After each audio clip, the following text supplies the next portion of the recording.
No,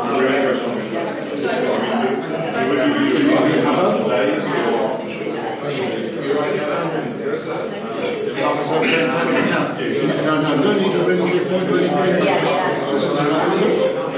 Not right now.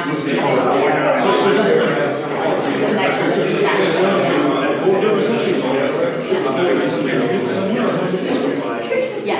Sorry. I got like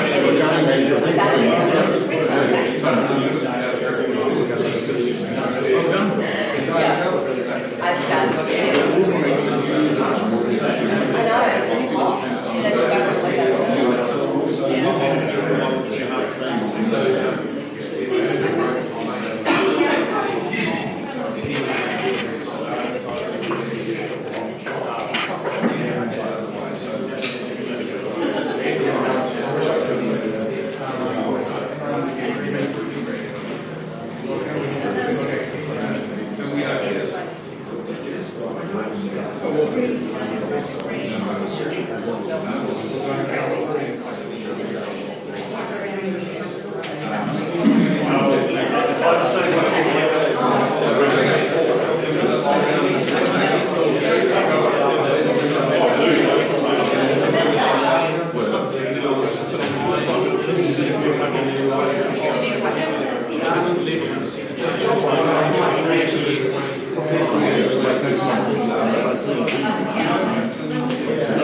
just don't like Didn't I?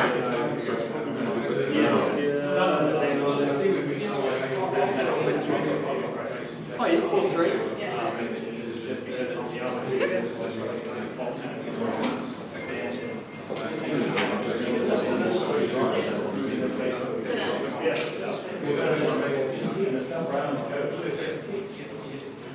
Right in the middle.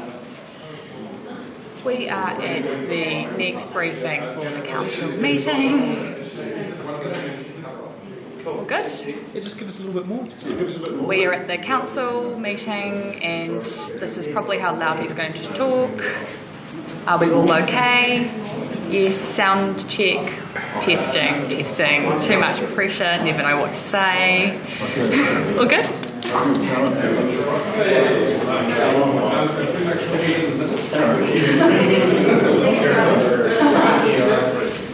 got this on the right wheel, but it's going into the red there.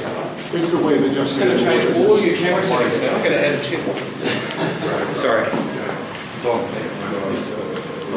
Can you tell me over the road? We can get you that one. Sure thing. Can you squeeze them up together so we can actually hear what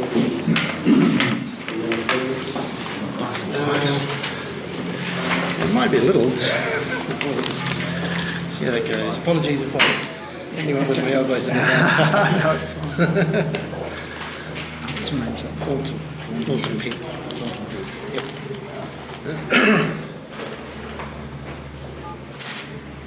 Good afternoon, everybody. It's Justin Lester here, Mayor of Wellington City. I've got Thornton Peck here on my left, who is our sign interpreter today. I've got Matt Gerstenberger from GNS Science and Kevin Lavery, Chief Executive at Wellington City Council. I will get Matt and Kevin to provide some updates shortly on some of the issues that are coming to light and some of the updates for your information. I just want to stress again, public safety comes first, and that's informing all of our decisions. I've just come from a meeting down with emergency services personnel, down there with New Zealand Police, New Zealand's Fire Service, the engineering community were there as well as Matt from GNS Science. So this is informing us as the situation that's occurred from Sunday, Monday morning through until the coming days. And this is evolving as well. You know, we've had more aftershocks through the course of the week, and we know there's a reasonable likelihood that we could experience an earthquake again here in Wellington and more aftershocks. So as the situation evolves, we will keep people informed and we'll keep determining what the best course of action is for the city as well. My strong message again to all Wellingtonians is to be prepared.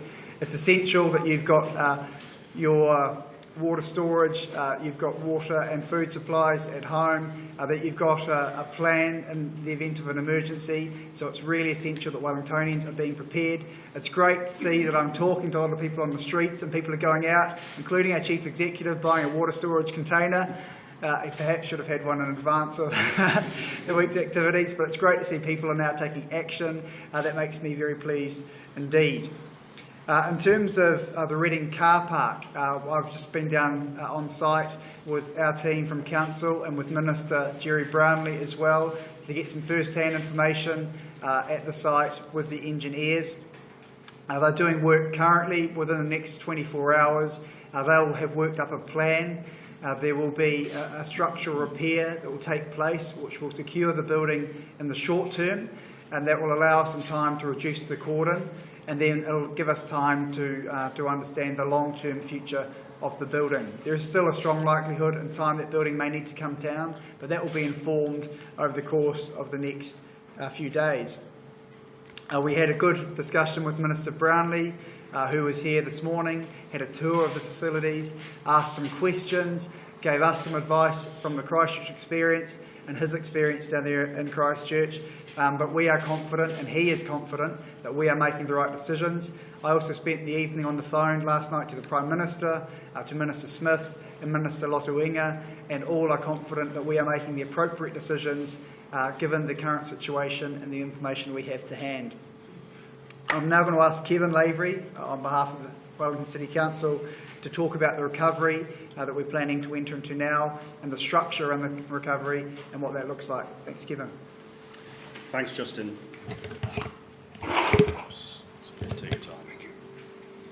Thank you, Justin. What we'll be doing in the coming days is scaling down the emergency response team and building up a dedicated recovery team. This will be a joined-up effort across all levels of government in Wellington, including central government, the regional council, centre port, but we'll also be working with obviously the emergency services, with the Chamber of Commerce and the like. I'll be announcing the appointment of a local recovery manager to coordinate those efforts, and we'll have a dedicated team working on things like the building area, where buildings need to be taken down, resourcing all of that work, infrastructure, economic development, providing support to businesses displaced by our efforts, and welfare to make sure that we're providing support for individuals and families who are displaced. The purpose of this is really to make sure that we're well prepared for another emergency should that happen, because people need rest. They've been working very, very hard over the last 4 or 5 days, but also to gear up and really make sure that we resource ourselves well for the work that needs to be done in terms of demolitions and remediation works to protect structures. Thank you, Kevin. Now Matt's going to provide some insights from GNS Science. Thanks very much, Justin. So we continue to update the forecast probabilities for the aftershock sequence, and we will continue to do so. The aftershock sequence seems to be a fairly standard aftershock sequence, and it's behaving as we would expect. So the numbers of events are decreasing in time. It means the probabilities of future events are also decreasing in time, yet they still remain high. We've also started to calculate spatially how the variability of the kind of expected aftershock changes throughout the very large aftershock region, and there's considerable variability in that. We also are calculating kind of expectation of damaging shaking based on all of the possible aftershocks that could occur, and right now we're at damaging shaking levels kind of similar, I guess, to what maybe it was experienced in Wellington in the main shock.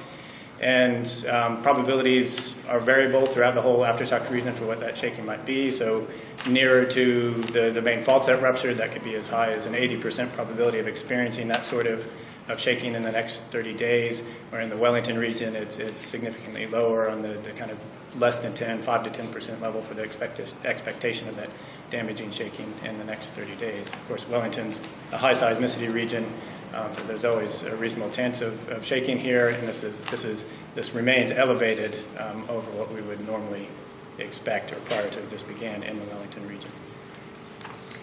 Thanks very much, Matt. And one final point I'd like to comment on. Look, we will continue to act swiftly, we'll continue to act decisively. We hope that over the course of the next few days we'll have some action around 61 Molesworth Street, and likewise we'll have plans in place and confirmed for the Reading car park. We want to make sure that we weed out those buildings that have structural weaknesses in the city. We don't want them to be in our city in the future. We're going to make sure where necessary they come down, so we'll work with the owners to do that. We'll make sure we make the most of our emergency powers as well to make sure that the city's safer for the future and make sure that Wellingtonians are going to be safe as well. Thank you, and I've got some questions. If you've got any questions, we're happy to answer. There's been criticism that the decision to reopen the CBD on Tuesday was made too quickly. Do you stand by your response? Look, the expert advice we received from the professionals on the ground was that this was the best way to respond to manage the localised risk whereas the situation had occurred. And we've seen that there are 3 buildings that have suffered significant damage, Stats House, 61 Molesworth, and also down at Reading car park, and we've acted very quickly in cordons around those areas. So the Minister's confident around that, the Prime Minister's confident, New Zealand Police Service, New Zealand Fire Service and the engineering professionals as well. They are best placed to advise on these issues. So I respect their advice, I'm confident in their advice, and I'm taking their advice. Who gave you that advice? As I mentioned, so we work together with New Zealand Police, New Zealand Fire Service, the engineering profession and our emergency response professionals. Are you personally comfortable that Wellingtonians were walking past 61 Molesworth Street and past the Reading complex there for 2 or 3 days with these buildings in a dangerously weakened state with a high chance of a strong aftershock? Look, as we've said, we've gone into these buildings and we've had the assessments done. Are you personally comfortable, though, that this was what was happening for 3 or so days? I'm personally comfortable that the risk was being managed appropriately based on the best information we have to hand, that we're acting decisively, that we're acting swiftly, and that we have got the best people in place to manage any localised risk. Was there any sort of recognition at the Council or any other emergency services that there was a potential risk until the detailed examinations, the structural integrity of these buildings could be established, that there was a risk, and were you mindful there was a potential risk there? Work was being undertaken at that location up until the weekend, so there was seismic strengthening going on. So yes, the city was aware of the risk, the building owner was aware of the risk, and that's why that work is taking place now. There are scaffolds around the building as we speak. Unfortunately, the timing of the earthquake was not ideal, and that the areas which have been compromised were about to be strengthened, and the earthquake took place before those repairs were concluded. And I had that firsthand from the engineer who was down there on site today. We know that there are going to be more aftershocks, and we've seen further building evacuations, so therefore, we don't know what the risk for other buildings could be. Is it therefore not safer to just set up a red zone kind of area around the CBD?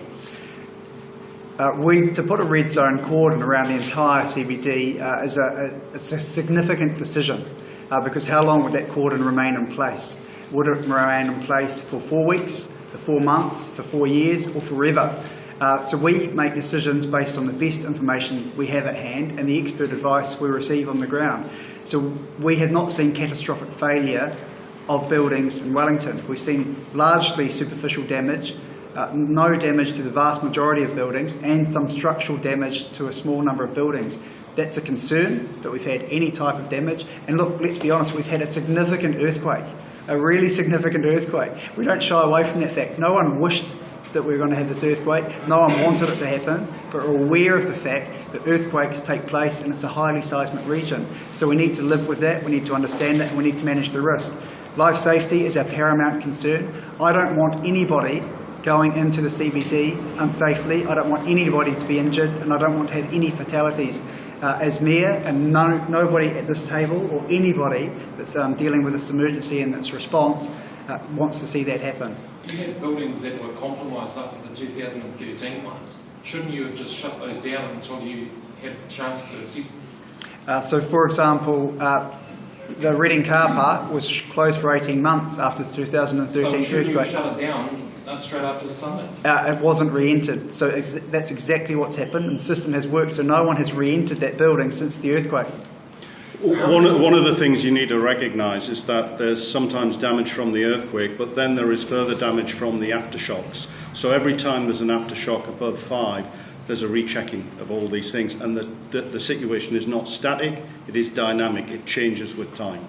What is the total number of compromised or dangerous buildings now? What's your latest number on that? So there are 3 buildings with significant structural damage, and the total number of buildings that either are having repair works or superficial repairs, numbers approximately 16.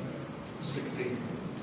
Those 3 are Molesworth Street, Reading and Stats. And Stats House. Stats House, again, that's internal. It's not in risk of collapse, but there's internal structural damage, which is we canvassed at yesterday's briefing. And Centreport will comment on the future of that building. It's not a public safety concern. It's not a public risk because it's confined to the interior of that building. And what about Defence House? Defence House, as was discussed yesterday by David White, is one of those buildings, one of the 16 that I've mentioned, but again, it's not a question of long-term structural damage, it's a question of repairs that need to be undertaken and how long that may take. Are there some buildings that are being checked by the private owner on that owner's initiative that doesn't even cross your desk? So could there be some out there that you are unaware of because the individual owner is doing it with his insurance? So at 4 p.m. today, we're bringing all of the engineers from across the city who are undertaking the private assessments together with our council engineers, and they will be sitting down and indicating where there are any issues, but for the most part we're confident in the process that's taking place, and we need to fill that intelligence, and we need to make sure that all of those private building owners undertake those assessments, and they will be required to do so. Just going back to my earlier question around, you've got the hazards period between the shake and when detailed inspections have shown that there are some buildings with some pretty significant risk attached to them now. Would it not have been prudent, and I take your point about not shutting down the city for months at a time, but for an immediate period until those detailed structural checks can be done, to keep people out of the CBD? And why didn't you do that? We did keep people out of the CBD. We kept them out of the CBD on Monday. Look, please let me finish. So people were not allowed to come into the CBD. We strongly advised them on Monday. And there have been three assessments, for example, 3 assessments took place of that building. So on Monday, there was an assessment of the Reading car park. We had a number of aftershocks, and there were 2 subsequent assessments, and with the final one being the one where they decided there was structural damage that required a cordon to be put in place. So you say that the people were barred from the CBD, but the people were in the CBD. We strongly advised people not to come to the CBD. It wasn't shut down. And we were in the CBD, and there were very few people here, and it wasn't of concern. So is the list of concerning buildings, is that likely to grow? That could evolve, yeah. So as aftershocks take place, or as we get new information, there's every likelihood that it could increase. We don't yet know. I expect over the course of the next 2 weeks we'll have a much fuller picture of that as we get more information in. But like I said, engineers will be here with council staff today at 4 o'clock, and we'll be getting a full picture of their assessment. But at the moment, what they've indicated to us is there are no surprises in terms of original assessments. We want to make sure we've covered off every building in the city, that every private owner, and it has to be very clear here, legally council is not able to go in and inspect private buildings. We don't have the rights, unless it's dangerous or unsanitary and there's a very high threshold to go in. It's incumbent upon private owners to go into those buildings, and they are doing those works now. Yes, so one, there's been a confusion on this. There's been a figure of 60 buildings that people have talked about. So is there some kind of central register of the buildings that you check since midnight? So that number of 60 is a media construct rather than anything that's gone out from Wellington City Council. That number of 60, initially there were 60 buildings assessed to have, might have some repairs made to the exterior of the building in order to make it safe before the public could go back into areas of the CBD. So those works were undertaken. That was reduced, I think, then to approximately a 12, where there was some concerns in and around the building. So 16, so we have a register in the room next door where we've got people working on buildings that need to have repairs taking place. Kevin may wish to comment on that as well. Jerry Brownlee expressed some dissatisfaction, I suppose you could call it, about the way it's been handled in terms of the access to the CBD. No, that's absolutely incorrect. I'm not sure what context it was taken in. Minister Brownlee was here today. He made comments on the record to various to media outlets, which will be confirmed by people in this room, saying he's very comfortable with the process. He supports the process. We're taking the appropriate action, and you can contact Minister Brownlee for his own personal comments. Can you tell me how many engineers you've got working on this? To what extent you've brought in others from outside, and what's their working day like? They are working extremely hard, large numbers. I don't have the specific number of the total number of engineers. Kevin may be able to provide some more detail. We've had offers of support from various councils around the country. I know Grant Smith, the mayor there, has sent down 3 engineers from Palmerston North. Kevin can provide some more details. Yeah, we brought in a range of extra personnel. We're working with the local contractors as well, and this is an area we need to do more work in as we actually get into the execution programs, because it becomes all the more important. How long is their working day? Well, we have to have sensible working days for all of the staff, because we have to gear ourselves up should there be another emergency. So we've got a rota for all of the staff to make sure that they are working sensible hours and are fresh enough to be called upon if they need to be. So how long will be on the job then? How long will people take? It's basically 3 shifts a day when we can, but obviously for a lot of the work it has to be done in daylight. But it is incumbent on building owners to have their buildings checked for structural damage. Have you got any way of ensuring that that work is done for every building in Wellington that might pose a potential risk? Look, under the Building Act, those landlords are required to do that work and not to have people into the building if it's an unsafe structural state. And how is that being enforced, if you like? We've got a meeting today at 4 o'clock with the engineering community, so the engineers doing work on behalf of the private building owners and also on behalf and informing the Wellington City Council. Engineers are required. They have a code of ethics which requires them, if they encounter any information or any assessment of a building that gives them cause for concern, that they immediately report that to the public authority, being the City Council. We then act as the conduit of the information. We are the messenger, we are the facilitator, we advise the public, and we work with them and with USAR, the emergency services, to put in place cordons around a building that cause risk. And that's what happened at Reading Courtney yesterday, and we take a conservative approach. So those people evacuated from the residential buildings, those buildings are not in danger of collapse. They are not earthquake prone, but they are in close proximity to a building that had significant structural damage. So we said, look, we'll take a cautious approach and we'll get them out. And if For how long? For how long? To be confirmed, but as I mentioned earlier, there's a structural repair likely to take place by early next week. We hope to reduce the cordon, and we hope to have a plan in place, and that will determine the size of the cordon, which buildings can be released from the cordon, and then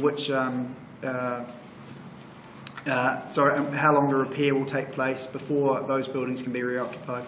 And can you just explain the extent of the cordon at present around the Reading building? The extent of the cordon, I think it's approximately 10 buildings. It incorporates on Tory Street on the eastern and western side, on the Courtney Place side, includes the Reading Cinema Precinct, and then 2 buildings abutting on Wakefield Street too. What's the best way for the public to find that sort of information? It's available on the Council's website, all of that information. Heading into the weekend, are inspections and whatnot going to continue as usual? Yes, it'll be business as usual for us on the weekend. And just going back to my earlier question about structural assessments of buildings, how will you know if building owners don't get that work done? And again, it's incumbent upon them in the Building Act. We'll work to them. So what we'll do is we'll gather... Have you got a register of all buildings and you're checking every building against that register once you've found out that it has been assessed?